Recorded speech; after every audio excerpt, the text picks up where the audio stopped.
ತಿಂಗಳು ಬಂದರೆ ಸಾಕು, 1ನೇ ತಾರೀಕು ಬಂದರೆ 3 ರೂಪಾಯಿ 4 ರೂಪಾಯಿ ಜಾಸ್ತಿ ಮಾಡ್ತಾರೆ. ನಮಗೆ ತಿಂಗಳು ಏನೇನು ಜಾಸ್ತಿ ಆಗುತ್ತೆ ಅಂತ ಬೈದಲ್ಲಿ ಜೀವನ ಮಾಡ್ತಾ ಇದ್ದೀವಿ. ಎಲ್ಲ ಸುಮ್ಮನೆ ಸರ್ಕಾರದಿಂದನೇ ತೊಂದರೆ ಆಗಿ 2,000 ಕೊಡೋದು ಬೇಡ, ಮೇಲೆ ಬೇರೆ ಬೇರೆ ಟ್ಯಾಕ್ಸ್ ಹಾಕಿ ಅದನ್ನೆಲ್ಲ ಎತ್ಕೊಳ್ಳೋದು ಬೇಡ. ಎಸಿಲೋ ಎಲ್ಲ ಒಂದು ಕುಂತಿದ್ದು ಮಾತಾಡಲ್ಲ ಸರ್. ನೀವು ಗೌರ್ಮೆಂಟ್ ದುಡ್ಡು ಮಾಡ್ಕೊತೀರಿ, ದುಡ್ಡು ಬರ್ತದೆ, ನಿಮ್ಗೆ ಕಂಡು ಬರಲ್ಲ. ಕೋಟ್ಯಾಂತರ ರೂಪಾಯಿ ಆಸ್ತಿ ಐತೆ, ಬನ್ನಿ ಇವತ್ತು ದುಡ್ದು ಇವತ್ತು ತಿನ್ನೋರ್ ಕಷ್ಟ ಏನನ್ನೋದು 2 ದಿನ ಅವ್ರ ಕಂತರ ಜೊತೆ ಇದು ನೋಡಿ. 2 ರೂಪಾಯಿ 3 ರೂಪಾಯಿ ಎಲ್ಲ ಹೊರೆ ಅಲ್ಲ ಜನಸಾಮಾನ್ಯರಿಗೆ ಅಂತಿದ್ದಾರೆ ಸಿದ್ದರಾಮಯ್ಯ ಅವರು. ಇದಕ್ಕೇನಂತೀರಿ? 2 ರೂಪಾಯಿ 3 ರೂಪಾಯಿ ಅಂತ ಹಿಂಗೆ ಅನ್ಕೊಂಡ್ರೆ ಎಲ್ಲ ರೇಟಲ್ಲೂ ನೀವು 2 ರೂಪಾಯಿ ಮಾಡ್ಕೊಂಡು 10 ರೇಟ್ ಮಾಡಿಬಿಟ್ರೆ 20 ರೂಪಾಯಿ ಅಲ್ಲೇ ಆಗೋಯ್ತು. ಆ ರೇಟ್ ಜಾಸ್ತಿ ಇದೆ, ಪ್ರತಿ ಒಂದು ರೇಟ್ ಇದೆ. ನಾವು ಇಲ್ಲಿ ಬಡವರು ಬದುಕಕ್ಕೆ ಆಯ್ತಲ್ಲ, ಅದರಲ್ಲೂ ಆಟೋ ಡ್ರೈವರ್ ಅಂತೂ ಭಿಕ್ಷೆ ಬೇಡದೊಂದು ನಮ್ಮ ಬಾಕಿ ಇದೆ. ಜನಸಾಮಾನ್ಯರ ಮೇಲೆ ಸಿಕ್ಕಾಪಟ್ಟೆ ಹೊರೆ ಏರಿಸ್ತಾ ಇದೆ, ಈ ಬಗ್ಗೆ ಏನಂತೀರಿ? ಸರ್, ನನ್ನ ಹೆಸರು ಕೃಷ್ಣಮೂರ್ತಿ ಅಂತ. ನಾವು ಗಂಡ ಹೆಂಡತಿ 2 ಮಕ್ಕಳು. ನಮಗೆ ಒಂದು ರೀಸನಬಲ್ ಸಂಪಾದನೆ ಮಾಡ್ತಾಯಿದ್ದೀವಿ. ಆಟೋ ಓಡಿಸೋದು ನಾವು. ನಮಗೆ ತಿಂಗಳು ಏನೇನು ಜಾಸ್ತಿ ಆಗುತ್ತೆ ಅಂತ ಬೈದಲ್ಲಿ ಜೀವನ ಮಾಡ್ತಾಯಿದ್ದೀವಿ.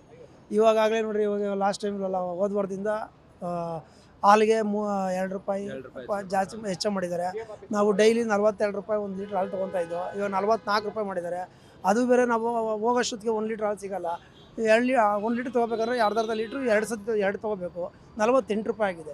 ಅಲ್ಲೂ 4 ರೂಪಾಯಿ ಜಾಸ್ತಿ ಆಗ್ಬಿಡ್ತು. ಇವಾಗ ನಮಗೆ ತುಂಬಾ ಪ್ರಾಬ್ಲಮ್ ಆಗಿದೆ. ಮತ್ತು ಗ್ಯಾಸ್ ರೇಟ್ ನೋಡೋಕೆ ಹೋದರೆ ಒಂದು ದಿವಸ ತಿಂಗಳು ಬಂದರೆ ಸಾಕು, 1ನೇ ತಾರೀಕು ಬಂದರೆ 3 ರೂಪಾಯಿ 4 ರೂಪಾಯಿ ಜಾಸ್ತಿ ಮಾಡ್ತಾವ್ರೆ. ನಮಗೆ ಮಿನಿಮಮ್ ಚಾರ್ಜು ಇವಾಗ ಇರೋದು 30 ರೂಪಾಯಿ. ನಮಗೆ ತುಂಬ ಕಷ್ಟ ಆಗ್ತಾಯಿದೆ ಇವಾಗ ರೇಟು ಪ್ರತಿಯೊಂದಕ್ಕೂ. ಆಮೇಲೆ ಪೆಟ್ರೋಲ್ ನೋಡಿದ್ರೆ 3 ರೂಪಾಯಿ, ಡೀಸೆಲ್ ನೋಡಿದ್ರೆ 2 ರೂಪಾಯಿ 3 ರೂಪಾಯಿ ಜಾಸ್ತಿ ಮಾಡಿದ್ರೆ, ಈ ಥರ ಜಾಸ್ತಿ ಮಾಡ್ಕೊಂಡು ಹೋಗ್ತಾಯಿದ್ರೆ ನಮಗೆ ತುಂಬಾ ತೊಂದರೆ. ಅದರಿಂದ ಇವಾಗ ಆದಷ್ಟು ಸರ್ಕಾರ ಸ್ವಲ್ಪ ಗಮನಕ್ಕೆ ತೊಗೊಂಡು ನಮ್ಮ ಆಟೋ ಡಿಪಾರ್ಟ್ಮೆಂಟ್ ಅವರಾಗಲಿ ಟ್ರಾವೆಲ್ಸ್ ಅವರಾಗಲಿ ತುಂಬ ಕಷ್ಟ. ಬಸ್ ಬೇರೆ ಫ್ರೀ ಬಿಟ್ಟಿದ್ದಾರೆ ನಮಗೆ. ನೋಡಿ, ಇವಾಗ ಇಷ್ಟೊತ್ತಾದ್ರೂ ನಮ್ಗೆ 200 ರೂಪಾಯಿ ಮಾಡೋಕ್ಕಾಗಿಲ್ಲ.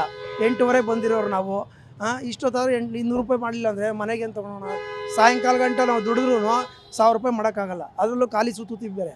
ಅದರಲ್ಲೂ ಗ್ಯಾಸ್ ರೇಟ್ ಬೇರೆ ಜಾಸ್ತಿ ಮಾಡ್ತಾನೆ ಇರ್ತಾರೆ ತಿಂಗಳು. ಹಿಂಗಾಗಿ ನಮ್ಗೆ ತುಂಬಾ ಪ್ರಾಬ್ಲಮ್ ಆಗಿದೆ. ರೇಟು ಯಾವುದ್ರ ಮೇಲೆ ಎತ್ತಿಸ್ಬೇಕೋ ಅದು ಹೆಚ್ಚಿಸ್ಬೇಕು.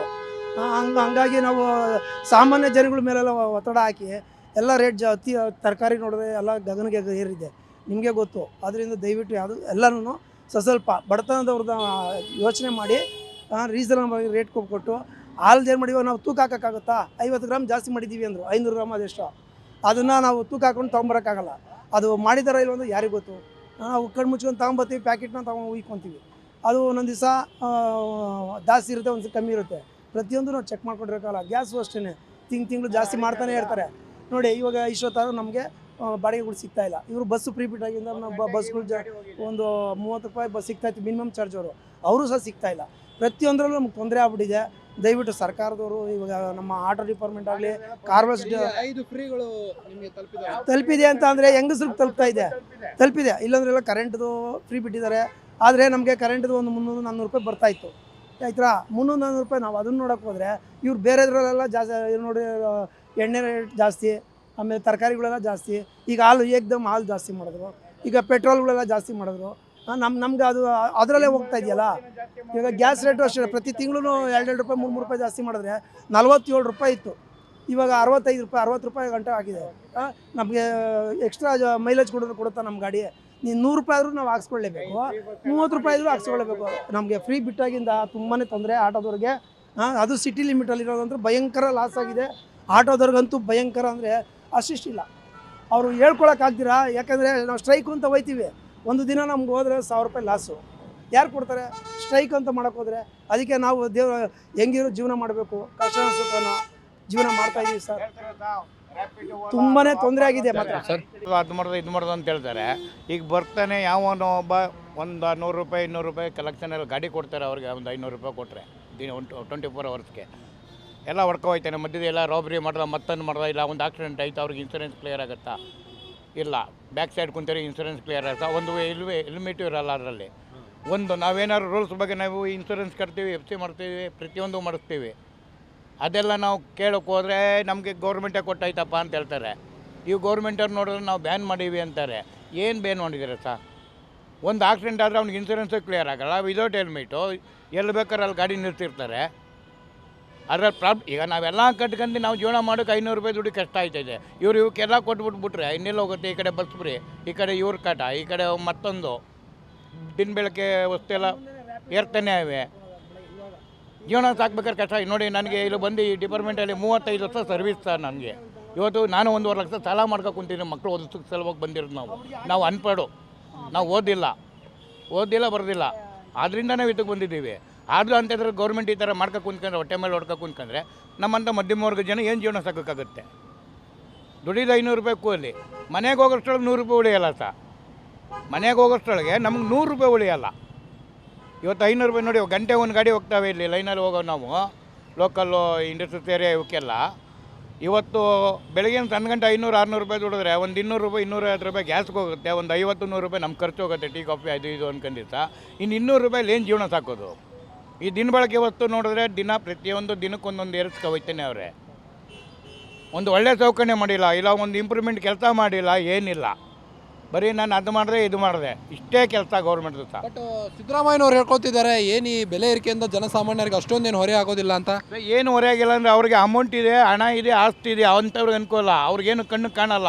ನನ್ನಂಥ ದಿನಗೂಲಿ ಮಾಡೋಂಥ ಮನ್ಸಂತವು ಕಷ್ಟ ಬಿದ್ದು ನೋಡಿ, 1 ದಿನ 2 ದಿನ ಇದು ನೋಡಿ ಗೊತ್ತಾಗುತ್ತೆ. ಬನ್ನಿ ನಮ್ಮಂಥ ಸೆಟ್ಗಳಲ್ಲಿ ಇದು ನೋಡಿ, ಬಾಡಿಗೆ ಮನೇಲಿ ಇದು ನೋಡಿ, ಬಾಡಿಗೆ ಕೊಟ್ಟು ನೋಡಿ, ತಿಂಗಳಾಗೋಷ್ಟರೊಳಗೆ ಎಷ್ಟು ಹಿಂಸೆ ಆಗುತ್ತೆ ಅವ್ನಿಗೆ ಏನೋದು ಅವ್ರಿಗೆ ಗೊತ್ತಾಗುತ್ತೆ. AC ಎಲ್ಲೋ ಅಂತ ಕುಂತಿದ್ದು ಮಾತಾಡೋದಿಲ್ಲ ಸಹ. ನೀವು ಗೌರ್ಮೆಂಟಲ್ಲಿ ದುಡ್ಡು ಮಾಡ್ಕೊತೀರಿ, ದುಡ್ಡು ಬರ್ತದೆ, ನಿಮ್ಗೆ ಕಂಡು ಬರೋಲ್ಲ. ಕೋಟ್ಯಾಂತರ ರೂಪಾಯಿ ಆಸ್ತಿ ಐತೆ. ಬನ್ನಿ ಇವತ್ತು ದುಡ್ದು ಇವತ್ತು ತಿನ್ನೋರು ಕಷ್ಟ ಏನನ್ನೋದು 2 ದಿನ ಅವ್ರ ಕಂತವ್ರ ಜೊತೆ ಇದು ನೋಡಿ, ಜೀವನ ಗೊತ್ತಾಗುತ್ತೆ. ಇವತ್ತು ಹೇಳ್ತೀರಿ ನಾನು 2000 ಕೊಟ್ಬಿಟ್ಟೆ, ಯಾರು ದುಡ್ಡು ಕೊಡ್ತಾ ಇದ್ದೀರಿ? ಗಂಡಸರು ತೆಗಿತಾ ಇದ್ದೀರಿ, ಹೆಂಗಸರು ಕೊಡ್ತಾ ಇದ್ದೀರಿ ಅಲ್ವಾ ಸಾ? ಗಂಡಂತ ತಿಟ್ಕೊತೀರಿ, ಹೆಂಡತಿ ಕೊಡ್ತಾಯಿದ್ದೀರಿ, ಮನೇನು ಕೊಡ್ತಾ ಇದ್ದೀರಾ? ಹಾಂ, ಅದು ಬೇಡಿ. ಈಗ ಆಲ್ರೆಡಿ ಈಗ ನೀವು ಮಾಡಿದ್ದೀರಲ್ಲ, ಅದು ಯಾವುದೋ ಸ್ವಲ್ಪ ಇದು ಇಟ್ಟಿವ್ನಿ, ಮೀಸಲಾತಿ ಇರ್ತೀವಿ, ಅದು ಇದು ಅಂದ್ಬಿಟ್ಟು ಆ ದುಡ್ಡನ್ನೇ ತೆಗೆದು ನಮ್ಗೆ ಕೊಟ್ಟಿದ್ದೀರಿ. ಹಿಂದುಳಿದ ಜನದ್ದು ಎಷ್ಟೇ ಇಟ್ಟಿದ್ದು ಅವ್ರದ್ದು ಇವ್ರದ್ದು ಅಂದ್ಬಿಟ್ಟು ಅಮೌಂಟ್ ಏನು ಬ್ಯಾಲೆನ್ಸ್ ಇಟ್ಟಿರೋ ಅವ್ರ ಕಷ್ಟಕ್ಕೆ ನೀವು ಅನುಕೂಲ ಮಾಡಬೇಕಾಯ್ತು ಹೊರತು ನಮ್ಮಂಥ ಸಾರ್ವಜನಿಕರಿಗೆ ಕೊಟ್ಟು ಹಾಳು ಮಾಡೋದಲ್ಲ. ಇರೋರು ತಗೋತಾವ್ರೆ, ಇಲ್ದಿರೋರು ತಗೋತಾವ್ರೆ. ಅದು ತನಿಖೆ ಮಾಡಿ ನೀವು. ಇರೋರು ಯಾರು ಇಲ್ದಿರೋರು ಇವಾಗ ಆಧಾರ್ ಕಾರ್ಡ್ ಅಂತ ಮಾಡಿದ್ರೆ ಅದರ ಹೊಡೆದ್ರೆ ಅಂಥವು ಎಷ್ಟು ಆಸ್ತಿ ಐತೆ, ಎಷ್ಟು ಹಣ ಐತೆ, ಎಷ್ಟು ಬಿಲ್ಡಿಂಗ್ ಐತೆ ಅನ್ನೋ ಗೊತ್ತಾಗೋದಿಲ್ವಾ? ಎಷ್ಟು ಟ್ಯಾಕ್ಸ್ ಕಟ್ತೀರಿ ಅನ್ನೋ ಗೊತ್ತಾಗೋದಿಲ್ವಾ ನಿಮಗೆ? ಹಾಂ, ಎಲ್ಲ ಗೊತ್ತಾಗುತ್ತೆ. ಆದರೂ ಪುನಃ ಪಬ್ಲಿಕ್ ಮೇಲೆ ಹೊರೆ ಹಾಕ್ತೀರಿ ಮಧ್ಯಮ ವರ್ಗದ ಜನಕ್ಕೆ.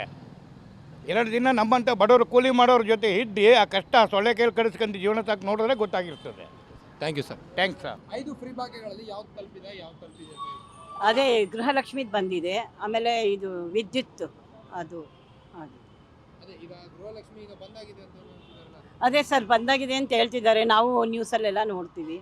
ಬಟ್ ಬಂದರೆ ತಗೊತೀವಿ, ಇಲ್ಲ ಅಂದರೆ ನಾವೇನು ಮಾಡೋದು? ಈಗ ಹಾಲಿನ ರೇಟು, ತರಕಾರಿ ರೇಟು, ಪೆಟ್ರೋಲ್ ಡೀಸೆಲ್ ರೇಟ್ ಎಲ್ಲ ಏರಿಕೆ ಆಗಿದೆ. ಹೌದು, ಅದರಿಂದ ನಿಮ್ಗೆ ಎಷ್ಟು ಹೈರಾಣ ಆಗಿದ್ದೀರಾ ಅಂತ?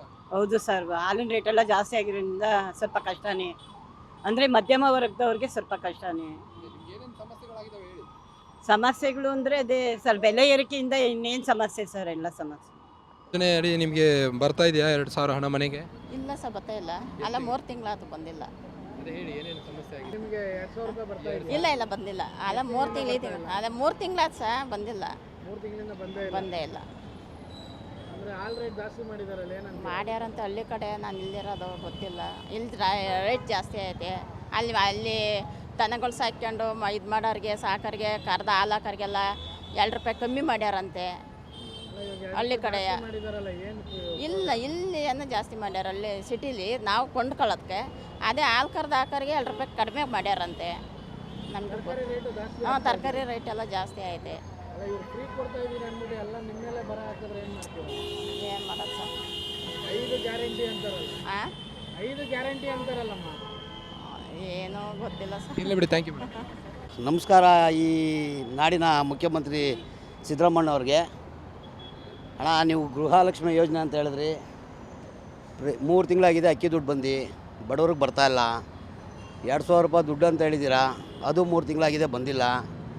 ಬಸ್ಸು ಫ್ರೀ ಕೊಟ್ಟಿದ್ದೀರಾ, ಎಲ್ಲ ಲೇಡೀಸು ಬಸ್ಸಲ್ಲಿ ಹೋಯ್ತಾರೆ. ಇಲ್ಲಿಂದ ನೋಡಿ 50 ಆಟೋ ಇದೆ. ಇಲ್ಲಿ ಆಟೋ ಸ್ಟ್ಯಾಂಡು, ತಾಯ್ನಾಡು ಯಶವಂತಪುರ ಆಟೋ ಸ್ಟ್ಯಾಂಡು. ನಮ್ಮ ಬೆಂಗಳೂರಲ್ಲಿ ಇದೊಂದು ಆಟೋ ಸ್ಟ್ಯಾಂಡಲ್ಲಿ 50 ಆಟೋ ಇದೆ ಸದ್ಯಕ್ಕೆ ಈಗ ಇರೋದು. ಎಲ್ಲರೂ ಬೆಳಗ್ಗೆ 6 ಗಂಟೆಗೆ ಬಂದಿರೋದು 80 ರೂಪಾಯಿ 100 ರೂಪಾಯಿ ದುಡ್ದಿದ್ದೀವಿ. ಒಂದು ದಿನ ಗಾಡಿ ಬಾಡಿಗೆ 200-250 ರೂಪಾಯಿ. ಗ್ಯಾಸ್ ಹಾಕಬೇಕು, ಇದರಲ್ಲಿ ನಾವು ದುಡಿಬೇಕು, ಜೀವನ ಮಾಡಬೇಕು. ಆ ರೇಟ್ ಜಾಸ್ತಿ ಇದೆ, ಪ್ರತಿಯೊಂದು ರೇಟ್ ಇದೆ. ನಾವು ಇಲ್ಲಿ ಬಡವರು ಬದುಕೋಕ್ಕೆ ಆಯ್ತಲ್ಲ. ಅದರಲ್ಲೂ ಆಟೋ ಡ್ರೈವರ್ ಅಂತೂ ಭಿಕ್ಷೆ ಬೇಡೋದೊಂದು ನಮ್ಮ ಬಾಕಿ ಇದೆ. ಮನೇಲಿ ಹೋದರೆ ಹೆಂಗಸರು ಮಕ್ಕಳ ಹತ್ರ ಬೈಸ್ಕೋಬೇಕು. ಸ್ಕೂಲ್ ಫೀಸು, ಕಾಲೇಜ್ ಫೀಸು ಮಾತಾಡೋಕ್ಕೆ ಆಯ್ತಲ್ಲ, ಕಟ್ಟೋಕ್ಕೆ ಆಯ್ತಲ್ಲ. ಗೌರ್ಮೆಂಟು ಸ್ಕೂಲ್ಗೆ ಹಾಕೋಣ ಅಂದರೆ ಗೌರ್ಮೆಂಟ್ ಸ್ಕೂಲ್ಗಳು ನೆಟ್ಟಿಗಿಲ್ಲ, ಟೀಚರ್ಸ್ ಕರೆಕ್ಟಾಗಿಲ್ಲ, ನೀಟ್ನೆಸ್ ಇಲ್ಲ, ಟೈಲೆಟು ವಾಶ್ರೂಮ್ ಅಂತೂ ಕರೆಕ್ಟಾಗೇ ಇಲ್ಲ, ವಿದ್ಯಾಭ್ಯಾಸ ಅಂತೂ ಸಿಗ್ತಾನೇ ಇಲ್ಲ. ಬಡವ್ರ ಮಕ್ಕಳು ನಾವೆಲ್ಲೋ ಒಂದು ಪ್ರೈವೇಟಲ್ಲಿ ಹೋಗಿ ಹಾಕೋಣ ಅಂದರೆ ಲಕ್ಷಾಂತರ ರೂಪಾಯಿ ಡೊನೇಷನ್ ಕೇಳ್ತಾ ಇದ್ದಾರೆ. ಜೀವನ ಮಾಡೋದೇ ಬೆಂಗಳೂರಲ್ಲಿ ಭಾರಿ ಕಷ್ಟ ಇದೆ. ಇಲ್ಲಿ ನಮ್ಮ ಕೈಲಂತೂ ಏನು ಸುಧಾರಿಸ್ಕೊಳಕ್ಕೆ ಆಯ್ತಲ್ಲ. ನಿಮಗೂ ನಾವೇನೋ ಹೇಳೋಕೆ ಹೋದ್ರೆ ನಿಮಗೂ ಬೇಜಾರಾಗುತ್ತೆ. ಬಡವ್ರ ಬಗ್ಗೆ ಸ್ವಲ್ಪ ನೀವು ಕಾಳಜಿ ಕೊಡಬೇಕು. ಆದ್ರೆ ನೀವು ಏನು ತಲೆನೇ ಕೆಡಿಸ್ಕೊಳ್ತಾ ಇಲ್ಲ. ಸಾಲದಿರೋದಕ್ಕೆ ರ್ಯಾಪಿಡ್ ಬೈಕು, ಆಟೋದಲ್ಲಿ ಹೋದರೆ 300 ರೂಪಾಯಿ ಆಗುತ್ತೆ, ಅವರಲ್ಲಿ 50-60 ರೂಪಾಯಿ ಕರ್ಕೊಂಡೋಗ್ತಾರೆ. ಈ ಹೆಣ್ಮಕ್ಳು ಅದನ್ನೇ ಬುಕ್ ಮಾಡ್ಕೊಂಡೋಗ್ತಾರೆ. ಅವ್ರಿಗಂತೂ ಅರಿವು ಇದೆಯೋ ಇಲ್ವೋ ಅಂತ ನಮಗಂತೂ ಗೊತ್ತಾಯ್ತಾನೇ ಇಲ್ಲ. ಎಷ್ಟು ಹೋರಾಟ ಮಾಡಿದ್ರು, ಮೊನ್ನೆಲ್ಲ ಆಟೋದವರು ಹೋರಾಟ ಮಾಡಿದ್ದೀವಿ, ನ್ಯಾಯನೇ ಸಿಗ್ತಾ ಇಲ್ಲ. ದಯವಿಟ್ಟು ಈ ನಾಡಿನ ಮುಖ್ಯಮಂತ್ರಿ DK ಶಿವಕುಮಾರ್, ಸಿದ್ದರಾಮಯ್ಯವರು ಇಬ್ಬರೂ ತಲೆ ಕೆಡಿಸ್ಕೊಂಡು ಸ್ವಲ್ಪ ಈ ಆಟೋ ಡ್ರೈವರ್ಗೆ, ಈ ಬಡವ್ರ ಬಗ್ಗೆ ಸ್ವಲ್ಪ ನೀವು ಕಾಳಜಿ ಕೊಡಬೇಕು ಅಂತ ನಾವು ನಿಮ್ಮನ್ನ ಕೇಳ್ಕೊಳ್ತಾ ಇದ್ದೀವಿ. ಆದರೆ ಇದು 2 ರೂಪಾಯಿ 3 ರೂಪಾಯಿ ಎಲ್ಲ ಹೊರೆ ಎಲ್ಲ ಜನಸಾಮಾನ್ಯರಿಗೆ ಅಂತಿದ್ದಾರೆ ಸಿದ್ದರಾಮಯ್ಯನವರು, ಇದಕ್ಕೇನಂತೀರಿ? ಅಣ್ಣ 2 ರೂಪಾಯಿ 3 ರೂಪಾಯಿ ಅಂತ ಹಿಂಗೆ ಅಂದ್ಕೊಂಡ್ರೆ ಎಲ್ಲ ರೇಟಲ್ಲೂ ನೀವು 2 ರೂಪಾಯಿ ಮಾಡ್ಕೊಂಡು 10ಕ್ಕೆ ರೇಟ್ ಮಾಡಿಬಿಟ್ರೆ 20 ರೂಪಾಯಿ ಅಲ್ಲೇ ಆಗೋಯ್ತು, 40 ರೂಪಾಯಿ ಆಯಿತು. ಇಲ್ಲಿ ಬೆಳಗ್ಗೆ 6 ಗಂಟೆ ಬಂದರೆ 80 ರೂಪಾಯಿ ಮಾಡಿದ್ದೀವಿ. ಇದರಲ್ಲಿ ನಾವು ನಾಶ ಮಾಡೋಣ, ಊಟ ಮಾಡೋಣ, ಹೆಣ್ಣು ಮಕ್ಳು ಸಾಕೋಣ, ಹಾಸ್ಪಿಟ್ಲಿಗೆ ಹೋಗೋಣ. ಒಂದು ಸಲ ಹಾಸ್ಪಿಟ್ಲಿಗೆ ಹೋಗ್ಬೇಕಾದ್ರೆ ಸಾಮಾನ್ಯ ಚಿಕ್ಕ ಹಾಸ್ಪಿಟ್ಲ್ ಕ್ಲಿನಿಕ್ ಹೋಗ್ಬೇಕಂದ್ರೂ 1000 ರೂಪಾಯಿ ಬೇಕು. ಈ 1000 ರೂಪಾಯಿನ ದುಡಿಬೇಕಾದ್ರೆ 4 ದಿನ ಬೇಕು. ಆದರೆ ಫ್ರೀ ಭಾಗ್ಯಗಳು ತಲುಪಿದಾವೆ ನಿಮಗೆ ಮನೆಗೆ? ಸರ್ ಏನು ಬಂದಿಲ್ಲ ಸರ್ 3 ತಿಂಗಳಿಂದ. 3 ತಿಂಗಳು ನಮ್ಮ ಪಾಸ್ಬುಕ್ ಕೊಡ್ತೀವಿ, ಎಂಟ್ರಿ ಮಾಡಿ ನೋಡ್ಕೊಳ್ಳಿ. ಸ್ಟಾರ್ಟಿಂಗ್ ಎಲೆಕ್ಷನ್ ಆದಮೇಲೆ ಎಲ್ರಿಗೂ ಫ್ರೀ ಬಂತಲ್ಲ ನಿಮಗೆ? ಇವಾಗ ಎಲೆಕ್ಷನ್ ಆಗೋಯ್ತಲ್ಲ, MP ಸೀಟ್ ಬಂದಿಲ್ವಲ್ಲ, ಅದಕ್ಕಾಗಿ ಏನೂ ಕೊಡಲ್ಲ. ನಾನು ನುಡಿದಂತೆ ನಡೆದಿದ್ದೇವೆ ಅಂತಿದ್ದಾರೆ. ಅದೇ ಅವ್ರು ನಡ್ಕೊಂಡಿರ್ಬೇಕು, ನಾವು ನಡ್ಕೊಂಡು ನಮಗೆ ಬಂದಿಲ್ಲ. ಬರ್ತಾ ಇಲ್ಲ ನಮಗೆ. ಮತ್ತೇನು ಸಮಸ್ಯೆಗಳಾಗಿದೆ ಬೆಲೆ ಏರಿಕೆಯಿಂದಾಗಿ? ವ್ಯಾಪಾರಗಳಿಲ್ಲ, ನಮಗೂ ತುಂಬ ಕಷ್ಟ. 2000 ರೂಪಾಯಿ ಗುಡ್ಡೆ 200 ರೂಪಾಯಿ ಮಾರು ಅಸಲು, 150 ರೂಪಾಯಿ ಕೇಳ್ತಾರೆ ಬೆಲೆ. ನಮಗೂ ಲಾಸು, ವ್ಯಾಪಾರ ಮಾಡೋಕ್ಕಾಗ್ತಾ ಇಲ್ಲ. ಅದು ಇದು ಏನು ಹಾಲಿನ ರೇಟ್ ಜಾಸ್ತಿ ಆಗಿದೆಲ್ಲ? ಹೌದು, ಆ ರೇಟ್ ಜಾಸ್ತಿ ಆಗಿದೆಪ್ಪ. ಸಮಸ್ಯೆ ಎಷ್ಟಾಗಿದೆ ನಿಮಗೆ? ನಮಗೆ ತುಂಬ ಲಾಸ್ ಆಗಿದೆಪ್ಪ. ನಮಗೊಂದು 2 ಲಕ್ಷ ರೂಪಾಯಿ ಮೇಲೆ ಹೋಗಿದೆ, ಲಾಸ್ ಆಗಿದೆ ನಮಗೆ. ಕರೆಂಟ್ ಫ್ರೀ ಬರ್ತಾ ಇದೆಯಾ? ಕರೆಂಟು ಜಾಸ್ತಿ ಹೆಂಗೆ ಉರಿಸ್ತೀರ ಹಂಗೆ ಬರುತ್ತೆ ನಮಗೆ. ಹಾಂ, ಎಷ್ಟು ಯೂಸ್ ಮಾಡ್ತೀರಾ ಮನೇಲಿ? ನಮ್ಮ ಮನೇಲಿ ಎಷ್ಟು ಮಾಡ್ತಾರೆ ಗೊತ್ತಿಲ್ಲಪ್ಪ, ಮನೆ ಜನ ಜಾಸ್ತಿ ಇದ್ದೀರಿ ನಾವು. ಹೌದು, ನಮಗೂ ಗೃಹಲಕ್ಷ್ಮಿ ಹಂಗಂದ್ರೆ ಸ್ಟಾಪ್ ಆಗಿದೆ ಅಂತೀರಿ? ಸ್ಟಾಪ್ ಆಗಿದೆ, ಬಂದಿಲ್ಲ ಗೃಹಲಕ್ಷ್ಮಿದು. ಸಿದ್ದರಾಮಯ್ಯನವರು ಮತ್ತೆ ನುಡಿದಂತೆ ನಡೆದಾರ ಅಂತ? ಹೌದು, ಕೊಟ್ಟರು, ಎಲ್ಲ ಕೊಟ್ಟರು. ಎಲ್ಲ ಎಲೆಕ್ಷನ್ಗೆ ಮುಂಚೆ ಕೊಟ್ಟರು, ಎಲೆಕ್ಷನ್ ಆದಮೇಲೆ ಕೊಡ್ತಾ ಇಲ್ಲ ನಮಗೇನು. ಡಿಪೋಲಿ ಒಬ್ಬರಿಗೆ 3 kg ಅಕ್ಕಿ ಅಂತ ಕೊಡ್ತಾರೆ. ಏನು ಮಾಡೋದು, ಈ ಜೀವನ ಮಾಡ್ಕೊಂಡು ಹೆಂಗೆ ತಿನ್ನೋದು ನಾವು? ಇಲ್ಲಪ್ಪ, 3 kgನೇ ಕೊಡ್ತಾ ಇರೋದು ಅಕ್ಕಿ ಡಿಪೋಗಳಲ್ಲಿ. ಒಬ್ಬರಿಗೆ 3 kg ಹೆಣ್ಮಕ್ಳಿಗಂತ ಕೊಡ್ತಾ ಇದ್ದಾರೆ. ಈ ತಿಂಗಳಲ್ಲೇ ಹಂಗಾಗಿರೋದು. ಹೌದು, ಇಲ್ಲ ಹೋದ ತಿಂಗಳಿಂದ ಆಗಿರೋದು ಹಂಗೆ. ಹಾಂ, ಸರ್ಕಾರ ಬಂದ ಮೇಲೆ ಹೆಂಗಿದೆ ಎಲ್ಲ ಸುಮ್ಮನೆ ಸರ್ಕಾರದಿಂದನೇ ತೊಂದರೆ ಆಗಿ 2000 ಕೊಡೋದು ಬೇಡ, ಮೇಲೆ ಬೇರೆ ಬೇರೆ ಟ್ಯಾಕ್ಸ್ ಹಾಕಿ ಅದನ್ನೆಲ್ಲ ಎತ್ಕೊಳ್ಳೋದು ಬೇಡ. ಆ ಥರ ಆಗಿ ಜನಕ್ಕೆ ಬುದ್ಧಿ ಬಂದು ಇವಾಗ ಅವರು ಓಟ್ ಹಾಕ್ದಂಗೆ 2000 ಬಂದ್ರೂ ಓಟ್ ಹಾಕೋದು ಬೇಡ, ಇದು ಮೇಲೆ ಎಲ್ಲ ಟ್ಯಾಕ್ಸ್ ಜಾಸ್ತಿ ಆಗಿದೆ ಅಂದ್ಬಿಟ್ಟು ಇದು ಮಾಡ್ಕೊಂಬಿಟ್ಟಿದ್ದಾರೆ. ಈಗ ಹಾಲಿನ ರೇಟ್ ಸಹ ಏರಿಕೆ ಮಾಡಿದ್ದಾರೆ, ಇದಕ್ಕೇನಂತೀರಿ? ಹಾಲಿನ ರೇಟ್ 2 ರೂಪಾಯಿ ಮಾಡಿದ್ದಾರೆ ಲೀಟರ್ಗೆ. ಮತ್ತೆ ಇದೇ ಸಮಸ್ಯೆ ಆಗಿದೆ ನಿಮಗೆ? ಅದು ಸಮಸ್ಯೆ ಜಾಸ್ತಿ ಆಗೈತೆ ಸರ್. ಇವರು ಈಗ ಬೆಲೆ ಏರಿಕೆನ ತಮ್ಮ 5 ಭಾಗ್ಯಗಳಿಗೋಸ್ಕರ ಏನಾದ್ರು ಯೂಸ್ ಮಾಡ್ತಾ ಇದ್ದಾರೆ, ಹೇಗೆ ಅಂತ? ಏನಕ್ಕೆ ಹಿಂಗೆ ಯೂಸ್ ಮಾಡ್ತಾರೆ ಅಂದರೆ ರಾಜಕೀಯನೇ ಒಂಥರ ಎಲ್ಲ ತಾರತಮ್ಯ, ಯಾರು ನೇರಪ್ಪಾಗಿ ಒಬ್ರಿಗೊಬ್ರು ಸರಿ ಇಲ್ಲ, ಅಂಡರ್ಸ್ಟ್ಯಾಂಡ್ ಸರಿ ಇಲ್ಲ. ಅದಕ್ಕೋಸ್ಕರ ಈ ಥರ ಜನಸಂಖ್ಯೆ ಜಾಸ್ತಿ ಆಗಿರೋದೇ ಸಹ ಯಾರನ್ನೂ ಅನುಸರಿಸ್ಕೊಂಡು ಇದು ಮಾಡೋಕ್ಕಾಗ್ತಿಲ್ಲ ಅವರು. ಅಂದರೆ ಏನೇ ಆದರೂ ಈ ಥರ ಮೋಸ ನಡೆಯೋದು ಸರಿ ಇಲ್ಲ. ಯಾರೂ ಕರೆಕ್ಟಾಗಿ ಇವಾಗ ಇದು ಮಾಡೋದೇ ಇಲ್ಲ. ಬಸ್ ಫ್ರೀ ಇದೆಯಾ? ಇದೆ, ಫ್ರೀ ಇದೆ. ಬಸ್ ಫ್ರೀ ಇದೆ. ಇದು ಗೃಹಲಕ್ಷ್ಮಿ ಬರ್ತಾ ಇಲ್ವಾ? ಇಲ್ಲ, ಬರ್ತಾ ಇಲ್ಲ ಸರ್. ಮೊದಲು ಬಂತಾ? ಬಂತು, ಒಂದು ಸರಿ ಬಂತು, 2 ಸರಿ ಬಂತು ಅಷ್ಟೇ. ಆಮೇಲೆ ಗೊತ್ತೇ ಇಲ್ಲ ನಮ್ಗೆ ಅದ್ರ ಬಗ್ಗೆ. ಇಲ್ಲ, ಬಂದೇ ಇಲ್ಲ. ತಿಂಗಳಾಯ್ತು ಬರ್ಲಾರ್ದು? ಬರ್ದೇ ಇರೋದು ಒಂದು 2 ತಿಂಗಳು ಬಂದೈತೆ ಅಷ್ಟೇ, ಅದ್ರ ಮೇಲೆ ಬಂದಿಲ್ಲ. ಏನೋ ಸೊಸೈಟಿ ಅಕ್ಕಿದೊಂದೇನೋ ಪ್ರಾಬ್ಲಮ್? ಅಯ್ಯೋ, ಅದು ಏನೇನು ಇಲ್ಲ ಸರ್. ಅದು ನಮಗೆ ಕೆಂಪು ಕಾರ್ಡ್ ಕೊಟ್ಟಿದ್ದಾರೆ, ಅದರಿಂದ ನಂಗೆ ಏನು ಕೊಡ್ತಿಲ್ಲ. ಏನು ಸಿಗ್ತಿಲ್ಲ? ಇಲ್ಲ ಇಲ್ಲ ಸರ್. ಗ್ಯಾರಂಟಿ ನ್ಯೂಸ್, ಸುದ್ದಿ ಖಚಿತ, ನ್ಯಾಯ ನಿಶ್ಚಿತ.